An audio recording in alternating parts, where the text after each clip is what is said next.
This morning I talked about legislation already published and to try to learn from the mistakes. And now I will try to introduce a little bit what will be the possible future situation in Europe since the last 3 years. Since 2008, the European Commission has been working and developing a strategy or legislation on this issue, so I will try to explain a little bit the possible forthcoming situation. The presentation will be divided in 3 basic topics, like the global framework, the European framework, and I was asking by the organization to explain a little bit of financial opportunities, but I will make a few slides on this issue to finalize. So at the global framework, I think we all know the most important convention is the Biological Diversity Convention. Since 1992, this convention includes an article that states that the signature parties should, if possible, control the introduction and and to eradicate the species they have in their countries. Within the convention, they recognize also the 3-stage hierarchical approach, so the prevention, early warning, and control and eradication are at the 3 stages. In 2010, during the conference of the party in Nagoya, they adopted a new strategy for biodiversity for 2020, and they included a new target for invasive alien species that they said that invasive alien species and pathways will be eradicated and prioritized for 2020. The priority species will be controlled, and measures will be taken to control the pathways. In the marine issue, we can find important convention is the Ballast Water Convention. I pointed this morning a little bit about this convention. The objective of the convention is to control the harmful organism moving between the ports by ships. The implementation of this convention will be done by the flags and port states, so they will be the parties and the states who signed the convention who will have to develop measures and a strategy to control the ballast water species, and they will have to establish standards for coordination, how to do it in the different points of the countries. As I said this morning, unfortunately, this convention is not yet into force. The convention will enter into force 12 months later of being signed by 30 countries, but it should be, these 30 countries should be at least 35% of the world merchant shipping. And by the moment, having the data from the IMO in the 31st of January this year, is 36 countries, so they pass the minimum of countries, but the world tonnage is only 29%. So this is not enough. We need more countries to sign this convention to enter into force. I mark on orange the European countries who has signed the convention. So I think we can maybe do something work here to instead to try to Portugal to sign the convention, and I think Portugal is an important country in the world tonnage percentage, so maybe we can go forward if Portugal sign and some other countries also in the European Union. So at the European framework, we can, the starting point was in 2008 when the Commission adopted a communication called towards an EU strategy on invasive alien species.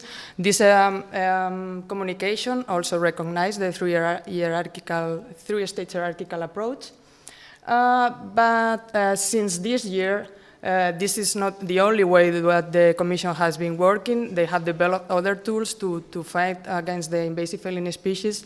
So you can find different articles and issues to fight invasive in the plant health regime, in the animal health, also in CITES regulation. In 2007, they publicized a council regulation on the use of alien and locally absent species in aquaculture.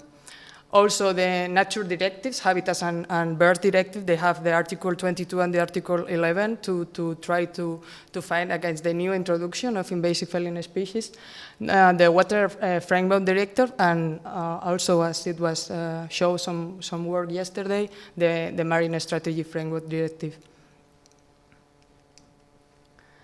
So how the European Commission presented the problem? In this communication, they study 4 possibilities. They study, the first one was the business as usual, so doing nothing. We will continue how we does, and we'll see what happened with the invasive alien species.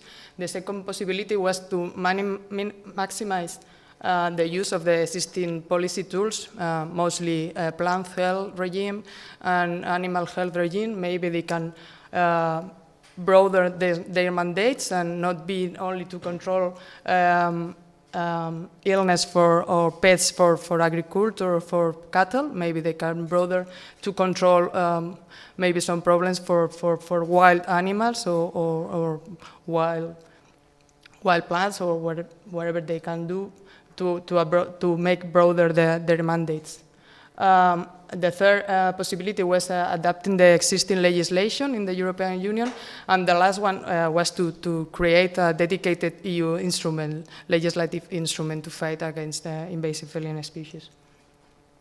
So in May 2011, the Commission also adopted a new strategy on biodiversity from 2011 to 2020. As you can see, the target 5 is really similar to the target 9 state in the strategy of CBD Convention. It's almost the same. By 2020, the invasive alien and pathway should be identified and prioritized. The priority species should be controlled, and also the pathways should be managed and to control the new introduction of invasive alien species. The different things from the CBD strategy is that here they developed 2 actions to complete this target, and the first action is action 15, and they say that it's a need to integrate additional biodiversity concern on the plant health and animal health regimes.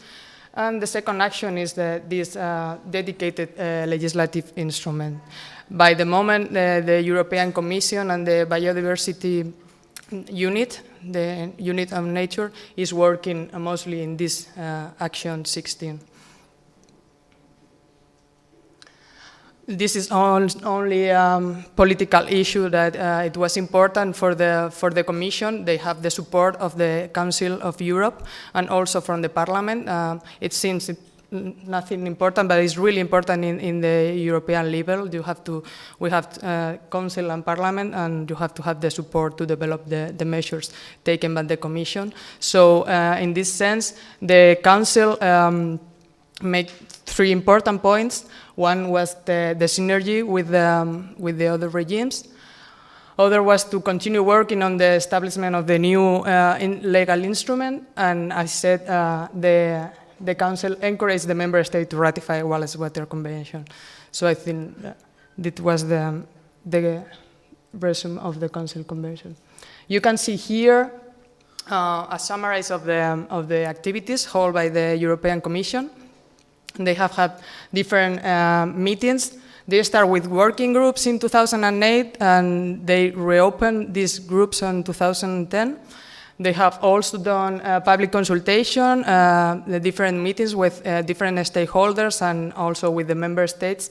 It was supposed to be finalized by the end of 2010, but they are a little bit late, and they say they probably will present the proposal in April this year. I think if you are interested, you must check on the webpage of the European Commission, because probably in April we will have some news about this legal instrument. Also wanted to include this event here because in politics, as you may know, nothing is by coincidence. So just 2 weeks ago, there was an important event held by BioLife and IUCN, but the environmental commissioner from European Union and also the general directive of the nature unit in the commission were present, and from their words we can maybe have some clues of what we will include in the future legislation. So I think the basic 4 points is like they will focus on coordination action between the different countries. They will also base the inclusion of species in a risk analysis, risk-based, to decide which species has to be fight. They will make more works in prevention rather than in eradication. So I think, well, we will discuss later what will happen with that. I think this is a good option, but we will have to discuss what we will do with the species we have already here. And also to develop a better system to border controls. And as I said, maybe it's not by coincidence, but the same day they have another event held by the European Environmental Agency. They have launched this report where they make a study of 28 invasive species, and they include economical impacts. So I don't think in the political issue nothing is by coincidence. So if they decide to do these two events in the same week, it's because they are really finalizing the job and they will present something in the near future.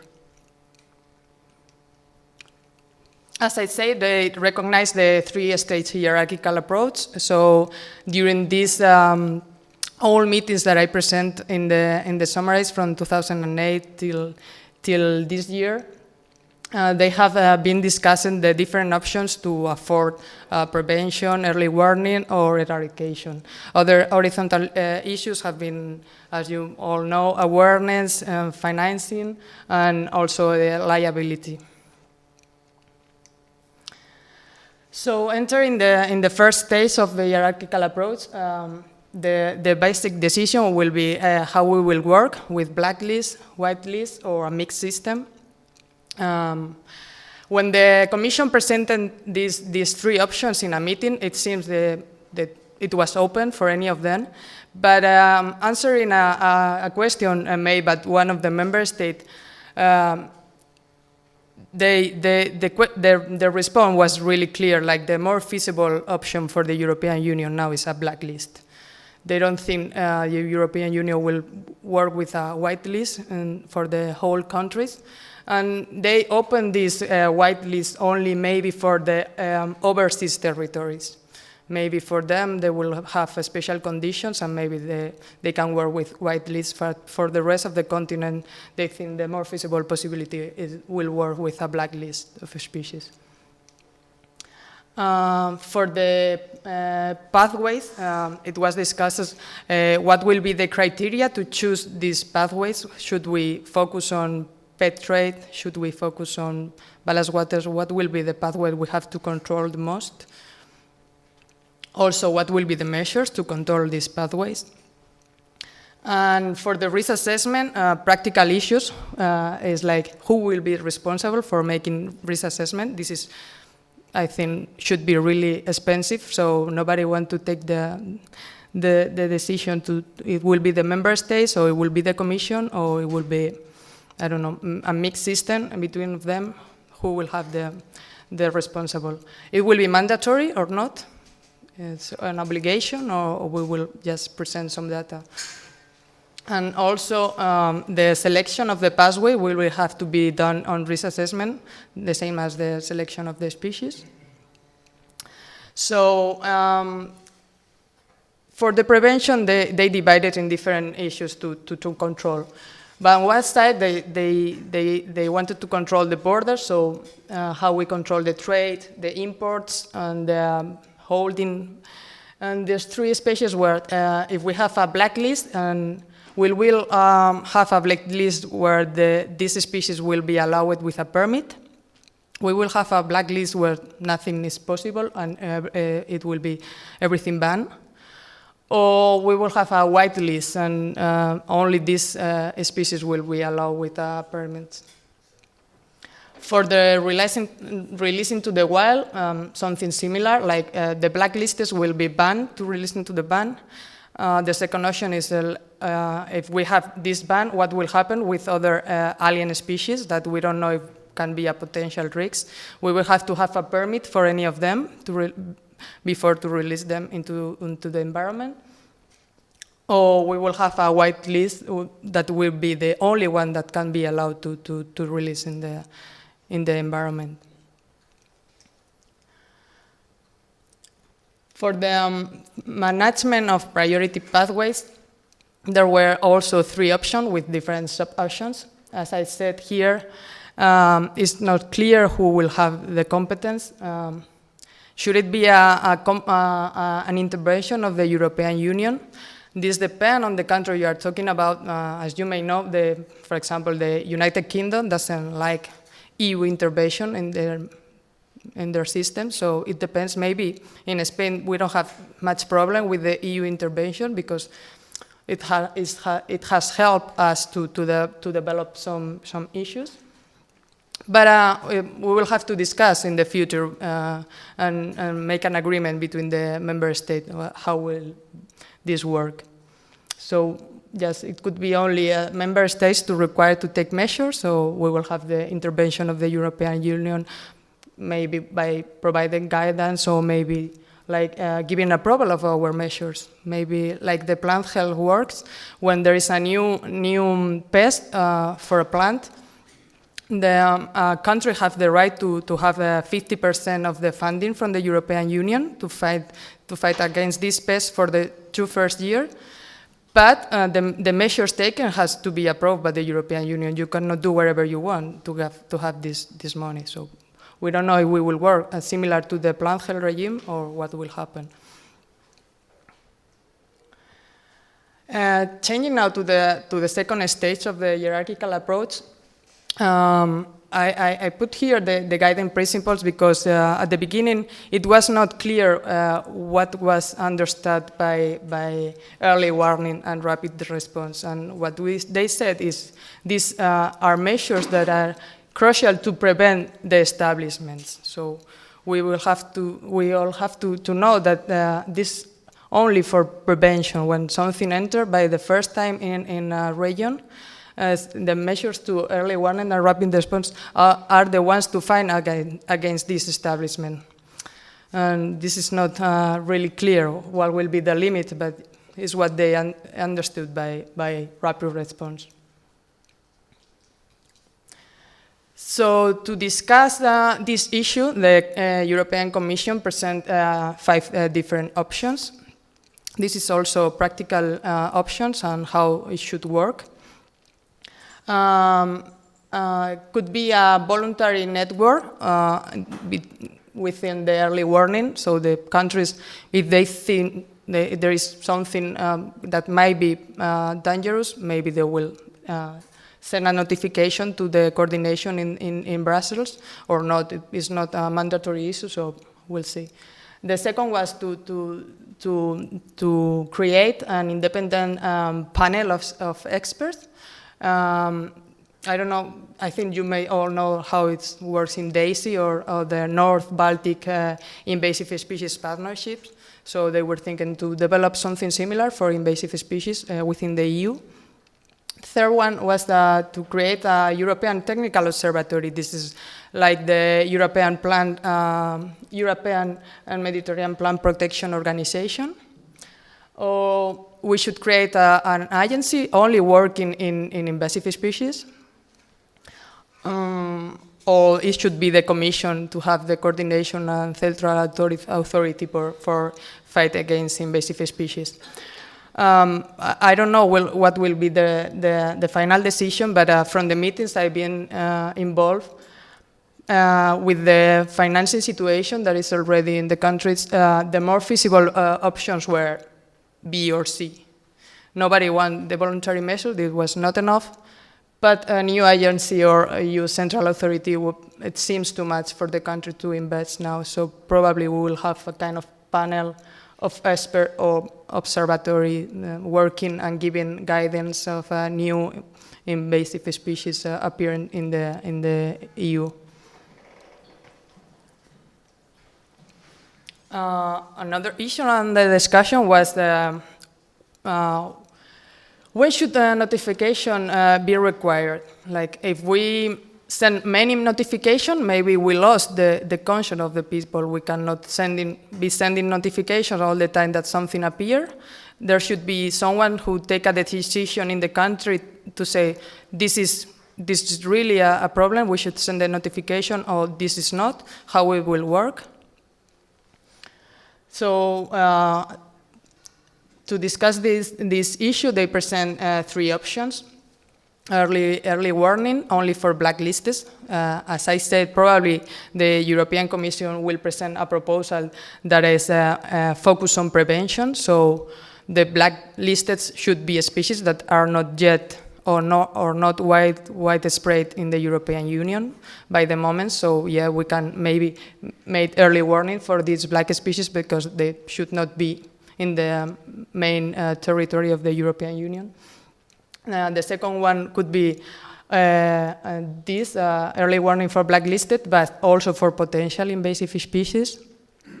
And it should be a national authority to decide which one of these species should be notified or not.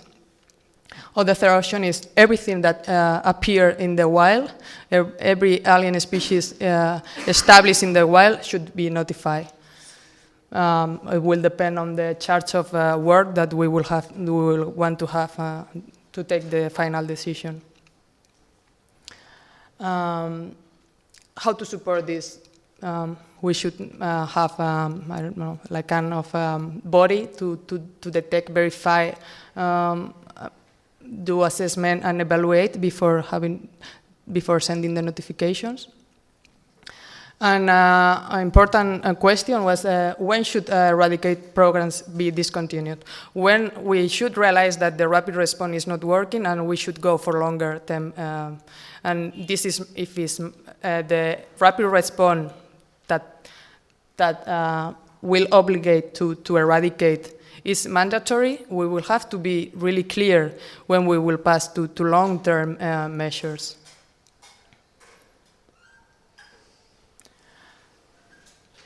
For management and restoration, there were many options. You can see here. There are always 3 options, but they include many sub-options. So this is the same discussion as before. Who will be involved in the decision? It should be only the member states, or it should be the Commission who will be involved in taking the measures and decide which measures are the best ones. To have a coordination action, as I think was pointed this morning. Maybe there are some countries that don't have the money to develop some measures, so maybe it will be good for the European Union to decide this is the measure that should be taken and all the countries should do the same. Because if not, there could be difference depending on the funding of the countries. Maybe some countries can do a lot and some others not, so it will be good or not to have these common measures decided by the European Union. The second option is the member states will decide, but the EU will provide some guidance.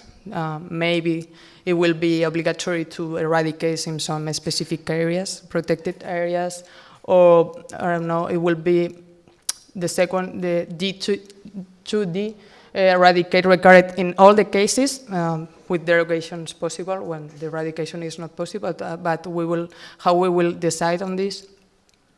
As I said, in eradication in priority habitats or in all the areas, we will have to decide. And option 3 is a similar approach, but targeting all the alien species in the wild that will appear.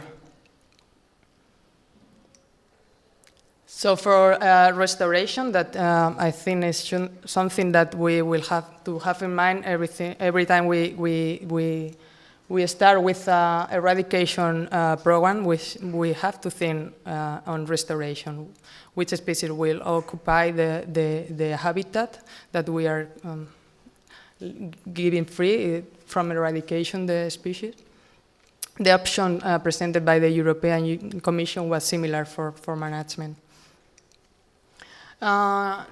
Entering now in the horizontal issues, one of the main points is awareness and sensibilization. How to decide the targets for the informations. What will be the role of the European Union? Maybe in awareness it's difficult to have a role for the European Commission because of the language, because of the culture, how we will deal with these all differences. There was also a big discussion about the need of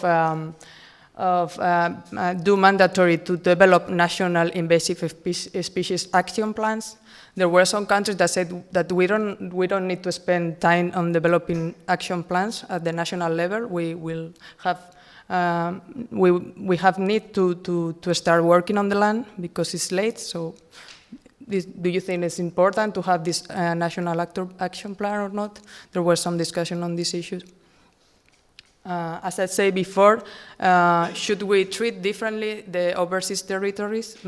Should they need more protected? Should they work with a white list instead of black list?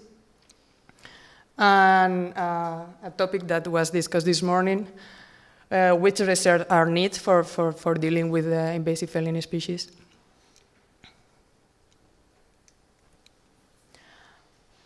On the topic of financing, this was an horizontal issue, also discussed in the meetings. As you may know, this is an even distribution. Normally, the people who work with invasive alien species are not the ones who are paying to control them. By the moment, it's mostly public funds that are being used to control them, but there are some people who are having profits from selling or from using different invasive alien species. And how can we reverse this situation? And what are the possible measures that we can take to reverse this situation? Can we develop voluntary codes for the industry to control themselves what they are and what they are entering in the European Union? Can we provide incentives or put penalties for non-compliance with the regulation? Also, can we develop green public procurement? So, for example, for mayors that are buying a lot of plants for the gardens, and they are at least in Spain, they are the biggest buyers for invasive alien species, and they are using in all the gardens around the country. Can we make legislation for them to oblige to buy not invasive species to put on the gardens? Can we develop taxes and charges, as I think someone talked yesterday, for the ports, for example, and take a part of this money to control invasive species? And also the liability mechanism. Can we develop incentive for the insurance firms? And can we develop funds for prevention? Can we oblige the companies to have a small part of their funds keep in case something happens and they have some release? Can we oblige to have the money for them to take care of the release of the escapes from their infrastructure? So this was. The former slides was more discussion on the future possibilities, and this is more focused on what has been done and what have been the programs used to fight against invasive alien species. As you may know, the most important programs to fund invasive alien species have been the LIFE program and the research framework. There are here some data. I don't go into to explain, but these are the two most important funding mechanism for developing projects in the European Union. I think some of you have presented proposals for this call in Portugal. Spain this year was out because we didn't put our part of the money, but you still have the possibility this year, and the focus was on invasive alien species. So there are some proposals, some calls for projects. And I put all these tests just to know a little bit more, because we don't have a specific data, but it seems like in the future we will have also some money from the inter-regional coordination. It finished this year, and they were discussing for the period from 2014 to 2020, but probably it will have some possibility to develop inter-regional coordination projects also. Finally, on the financing, I want to include this slide. It was an event, a report made by BirdLife also, and they discuss what will be the future needs for funding. So we will have to develop these EU emergency funds, as it happened with the pest on the plant health regime. It will be good to have some fund for if something appears and it's really dangerous and we need a really high quantity of money. Maybe it will be nice to have this kind of funds. They also said that we will have to have financial resources available for the states, member states, for new measures, like if the future legislation will focus on prevention, we will have still have needs of funding for the species established already in the country. How we will fight against that, and as all the NGOs said, that we will need a really good life program, and they were discussing also the quantity of the life program for the future years. I include here some examples in Europe for invasive alien species projects. I think it could be nice to check on what is going on the fight against invasive alien species. I couldn't find marine projects because, for example, the project in Ireland is aquatic invasive, but it's inland water, so I couldn't find any marine, but I think it could be a good idea to check the different projects that are around Europe.